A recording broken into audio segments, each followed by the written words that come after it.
वाह गाइस यार, बीटीसी में देखो कितना अच्छा खासा परफेक्टली तरीके से जैसा हमने सोचा हुआ था उसी तरीके से बीटीसी में हमें अच्छा खासा यहाँ पे ट्रेड हमें मिला। और आप देखो यहाँ पर जो हमें प्रॉफिट देखने को मिला। मैंने आपसे कहा हुआ था कि अगर ये रिटेस्टिंग के बाद अगर प्रीवियस स्विंग को ब्रेक करता है तो फिर तो जो मोमेंटम है वो बहुत ही तगड़ा यहाँ तक का आपको 808 पॉइंट का यहाँ पर देखने को मिलेगा। कम से कम आज आपने क्या है कि 1.24% यहाँ पे कैप्चर किए होंगे। ठीक है, मार्केट ने हमारे डेस्टिनी को टच करने के बाद रिवर्स किया और हमारे डाउन साइड का जो डेस्टिनी है इसको भी एग्जैक्ट देखो यहाँ पर आपके सामने ही है। ठीक है, आप यहाँ पर देखो। ठीक है, इस तरीके से आप ध्यान से देखना। ये देखो हमारे डेस्टिनी था और एग्जैक्ट यहाँ पर 63,626 लेवल को भी इसने टच करके यहाँ पे रिवर्स हुआ। मतलब समझ सकते हो कि हमारे जो लेवल जो हम निकालते हो कितना एक्यूरेटिव तरीके से यहाँ पे लेवल्स वर्क करते हैं। और क्या है कि जैसा हम एनालिसिस करते हैं उससे हमें सीखने को बहुत कुछ मिलता है और हर दिन क्या है कि हम प्रॉफिटेबल यहाँ पे चल रहे हैं बीटीसी में। ठीक है, चलिए इसके बाद अभी हम डिस्कस करेंगे किसमें, इथेरियम में। फिलहाल देखो बीटीसी में हमें एक यहाँ पे शार्प सेलिंग देखने को मिला। मैंने आपको पहले यहाँ पे लेवल दिया हुआ था, उस लेवल के बेसिस पर अच्छा खासा यहाँ पे ट्रेड हुआ। ठीक है, मार्केट ने मोमेंटम सेलिंग के बाद यहाँ पे फिर देखो साइडवेज तरीके से यहाँ पे ट्रेड हुआ है बीटीसी में। बिल्कुल भी उस तरह का हैवी मोमेंटम हमें देखने को नहीं मिला। अक्सर जब भी मार्केट में एक शार्प मूव अपसाइड का या शार्प मूव डाउन साइड का हमें देखने को मिलता है तो उसके बाद मार्केट क्या है कि चौपी जोन में फंस सकता है। ठीक है, फंसने का सबसे ज्यादा चांसेस रहता है साइडवेज होने का। तो उस पर सब और ऐसा सेटअप अगर आपको मिल जाए तो उस पर एक्यूरेसी बहुत ज्यादा रहती है जो हमारी स्ट्रेटजी है। ठीक है, किस तरीके से वही हम आपको यहाँ पे बताएंगे। देखो यहाँ पर सिंपल आपको क्या करना है कि जब ऐसा आपको ऐसा सेटअप मिले तो सिंपली आपको देखना है कि मार्केट किसी एक लेवल पे अगर सस्टेन करता है तो बहुत ही अच्छी बात है। अब देखो मार्केट यहाँ पे क्या कर रहा है। यहाँ पे इसने जब सेलिंग किया तो यहाँ पे सस्टेन किया। यहाँ पे क्या किया कि एक रेंज का फॉर्मेशन किया और रेंज का फॉर्मेशन के बाद ठीक है इसने अपसाइड को ब्रेक किया और अच्छा खासा हमें अपसाइड को मोमेंटम देखने को मिला। कहीं भी फॉल सेल ब्रेकआउट हमें देखने को मिला बिल्कुल भी नहीं।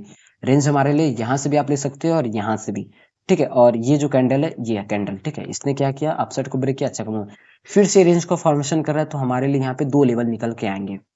ठीक है, दो लेवल क्या है कि यहाँ पर निकल के आएंगे और बहुत ही इंपॉर्टेंट ये दोनों लेवल है। ठीक है, जब जब रेंज का फॉर्मेशन आप एक चीज यहाँ पर देखो। जब ये सेलिंग यहाँ पर हमें देखने को मिला उसके बाद क्या हो रहा है। ठीक है, ये जब भी यहाँ पे हमें सेलिंग देखने को मिल रहा है। ठीक है, सेलिंग के बाद यहाँ पे क्या हो रहा है कि इसका जो हाई है वो धीरे धीरे डाउन साइड शिफ्ट हो रहा है और इसका जो लो है ये थोड़ा सा अप यहाँ पे शिफ्ट हो रहा है। मतलब कि जो मोमेंटम है यहाँ पे दोनों साइड आपको देखने को मिल सकता है। यहाँ से आपको अप साइड और यहाँ से आपको डाउन साइड भी देखने को मिल सकता है। तो मतलब कि यहाँ का जो लेवल है ये बहुत ज्यादा इंपॉर्टेंट है। ये जो रेंज इसका जिस भी साइड ब्रेक करेगा उस साइड हमें तगड़ा यहाँ पे मोमेंटम देखने को मिलेगा। आप इस मेरी बात को नोट करके जरूर से रख लेना। ठीक है, उसके बाद मैं कल आपको यहाँ पे बताऊंगा।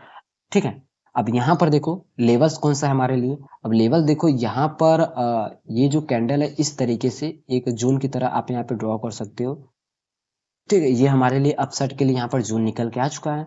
और यहीं पर डाउन साइड डिस्कस करें तो डाउन साइड में ये जो कैंडल है ठीक है यहाँ से लेकर आप इस तरीके से यहाँ तक इस पूरे कैंडल को यहाँ पे एक्वायर कर सकते हो। अब इसमें आप एक चीज देखो। यहाँ पर आपको क्या है कि अप साइड में तगड़ी प्रेशर और डाउन साइड में तगड़ी प्रेशर मतलब प्रेशर दो की आपको दोनों साइड देखने को मिल रहा है। मैंने पहले ही आपको यहाँ पे स्विंग हाई और स्विंग लो के जरिए आपको यहाँ पे बता दिया कि मोमेंटम यहाँ से दोनों साइड आ सकता है। ठीक है, अप साइड और डाउन साइड दोनों साइड। तो अब देखो यहाँ पर क्या है।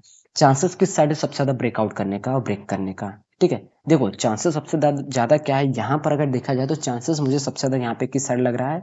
अगर मैं अपना एक्सपीरियंस अगर यहाँ पे आपको बताऊं तो प्रेशर मुझे सबसे ज्यादा यहाँ पे सेलिंग साइड लग रहा है। बट यहाँ पे जो ब्रेकआउट का चांसेस है ब्रेक करने का वो सबसे ज्यादा चांसेस है अपसाइड का। रीजन क्या है आप रीजन यहाँ पे समझो। क्योंकि यहाँ पे प्रेशर सबसे ज्यादा सेलिंग का है। अगर सेलर्स मार्केट को गिराना चाहते तो यहीं से क्या है कि गिरा देते। यहाँ पर इस तरह का रेड कैंडल का फॉर्मेशन नहीं होने देते। ठीक है, इस तरह का डोजी कैंडल और इस तरह का बुलिश सेंटीमेंट बिल्कुल भी आने नहीं देते। ठीक है, ठीक। और चांसेस क्या है कि सबसे ज्यादा अपसाइड का। अगर ये यहाँ से मोमेंटम करते हुए अपसाइड जा रहा है तो अगर इसको इसने ब्रेक किया तो फिर तो हमारे जो डेस्टिनी है अपसाइड के लिए। अक्सर मैंने आपको बताया हुआ है कि प्राइस से पहले जो हाई रहता है वो हमारे लिए फर्स्ट यहाँ पर डेस्टिनी रहता है। तो ये जो लेवल है हमारे लिए फर्स्ट डेस्टिनी यहाँ पे रहेगा। लेवल्स को आप देख लो कौन सा लेवल है यहाँ पे 64,568 का। डाउन साइड के लिए क्या रहता है कि जो सबसे पास में रहता है प्राइस के हम उसको यहाँ पे कंसिडर करते हैं। और डाउन साइड में आप इस लेवल को यहाँ पर ध्यान से देख लो। 63,611 का हमारे लिए डाउन साइड का यहाँ पे डेस्टिनी है। इसके बाद चलिए डिस्कस करते हैं इथेरियम में कि इथेरियम में क्या सिनेरियो बना हुआ है, क्या इसने जैसा हमने सोचा हुआ था क्या उस तरीके से यहाँ पे हुआ, और बिल्कुल एग्जैक्ट आप देखो यहाँ पे उसी तरीके का इथेरियम ने भी यहाँ पे ट्रेड किया हुआ है। ठीक है, इसने डाउन साइड हमारे डेस्टिनी को यहाँ पे कंप्लीटली तरीके से इसने अचीव किया हुआ है। ठीक है, तो यहाँ पर अगर हम देखो इथेरियम में, तो इथेरियम में भी हमें शार्प शेलिंग के बाद यहाँ पर एक डाउन साइड का मोमेंटम, और इसका जो हाई है वो प्रीवियस हाई के ब्रेक नहीं कर पाए, फिर जो लो है इसने अपने प्रीवियस लो को ब्रेक नहीं कर पाया, यहाँ पे मार्केट कंसोलिडेशन कर रहा है। अब देखो यहाँ पे अच्छा खासा यहाँ पे लेवल निकल के आएगा हमारे लिए, और यहाँ पर डिस्कस करेंगे तो चांसेस किस साइड है ब्रेक करने का। अब देखो यहाँ पर हमारे लिए अप साइड के लिए जो लेवल है, ये जो कैंडल है, ठीक है, वीक है, इसके बेसिस पर अब यहाँ पर देखो हमने इसलिए इसको कंसिडर किया हुआ है, अभी हम आपको यहाँ पे रीजन बताएंगे। और डाउन साइड के लिए देखो जो लेवल निकल के आ रहा है, यहाँ से लेकर हम इसको पूरा यहाँ तक हम इसको कंप्लीटली इसको कनेक्टेड करेंगे।